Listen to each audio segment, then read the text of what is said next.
What's going on, guys? Welcome to the truck review. Now, I put it off for the 3-month review because I thought it was kind of not a true review when we haven't done a big trip.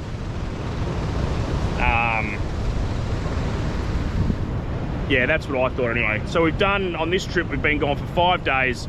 We've done about 1,000 Ks by the time we get home. And we've done some, I'd say, some cool shit.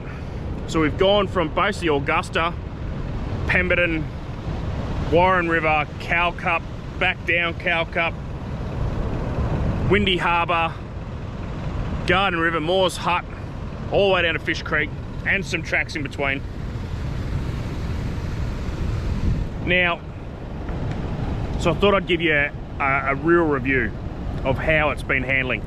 This is my honest opinion. Like, would I do it again? 110% truck is the way to go. It's the way of the future. I think it's reliable. Ticks every box. Big GVM, big lift, big tyres, fully legal, all under second stage manufacturer. So can't be defected for it. There are some downsides to the truck. The length and the height. We're at 7 meters bumper to bumper. So it does definitely play a part. You've really got to drive the shit out of the truck. You can't just kind of steer it. You've really got to be on and off, on and off, on and off, on and off, which is whatever. The truck itself from ATW, I wouldn't change a thing. From the front to the back, minus the tray. We'll get to that in a minute. Every mod they did was, you know, a necessity in my option. Yes, it was expensive. The truck as a whole, as it sits here, was about 215 grand. You could do it cheaper. You could put 35s on it, and you could put no lift in it, and you could not put King shocks in it. You could do it as you go. A mod I'd definitely do to start would be wheels and tyres, seats. Seats just made it that much better truck to drive.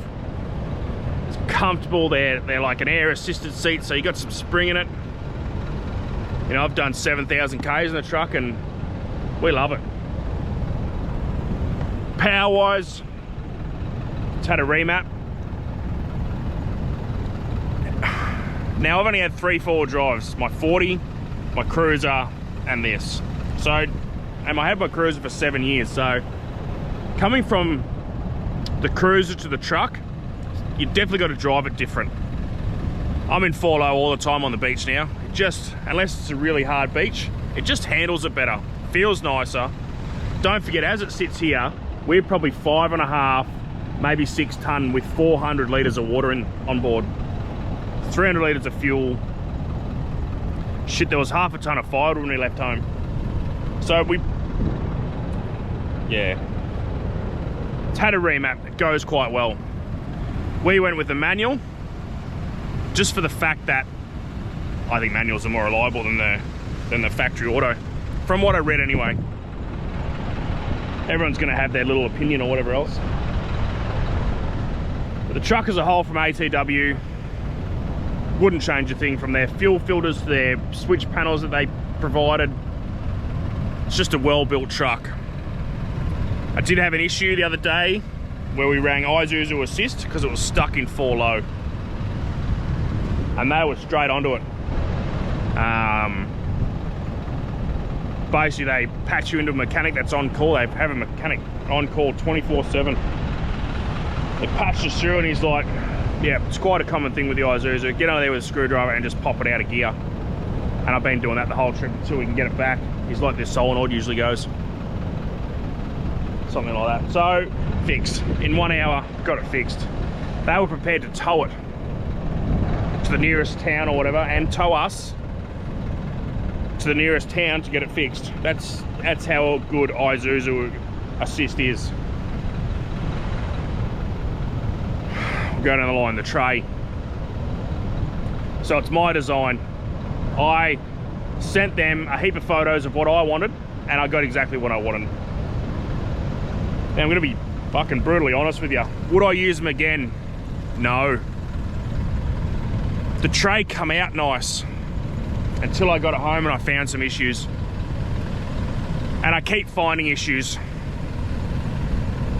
They're little things that can be so minutely avoided that, you know, the tray was fine. It was the final fit out that just let it down and just didn't live up to a $36,000 product. It wasn't any cheaper than anyone else on the market. It's probably the same price. They were local. They designed it with just some photos from me. It's been back for warranty once, and it nearly has to go back again if I can be bothered taking it there. It's a pain in the ass to live 2 hours away. But I had a list for them at the first warranty that they didn't do. Is it worth just fixing myself? And I'll show you. You know, it's the dumbest shit. So in here, I don't know how well you can see that. 2 tacks. The rest are bent. So I don't know what the hell they were thinking there. But that's neither here nor there. It's the final fit out. To the naked eye, it looks nice. But if you're getting deep into it, it'll let you down. The tray sides on a rough road, they just pop off. The hooks aren't long enough. You know, just, they could have made something. They've used all nice stainless bolts when they've run out and just replaced them too. The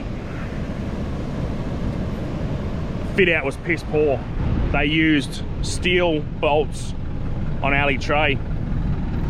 So if you'll see here, they're all stainless except for this one, so you got disassembly metal, so it's rusting. Wouldn't they just go to the hardware store and buy one bolt? This is probably going to shock a lot of people.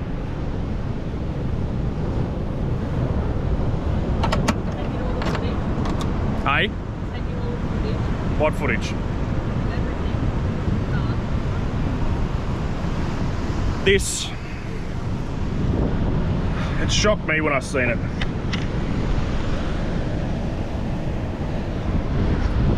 Just fucking piss poor. No pride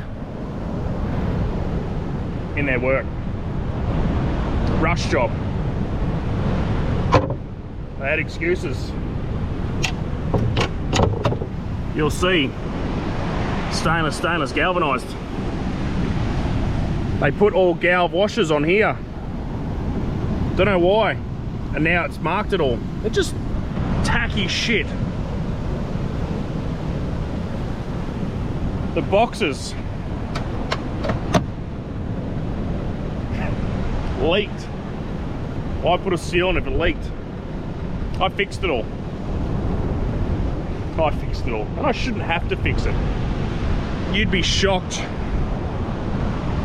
to show if I showed you the footage of basically what they'd done.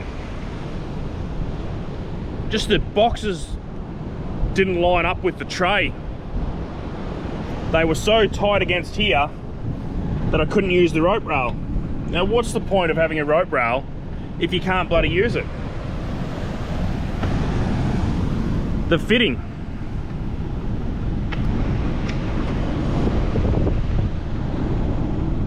You know, it just doesn't fit properly. I was just pissed off, really. Been back once. Multiple messages that they're just not replying anymore. So I thought I'd give you an honest opinion. Would I use them again? Probably not. It's exactly what I wanted. Just not the finished product. The water tank was a big one for me. When I seen that with 2 tacks on, I just thought, fuck me. It wasn't any cheaper than anyone else in the market. Same cost. Probably a little bit more.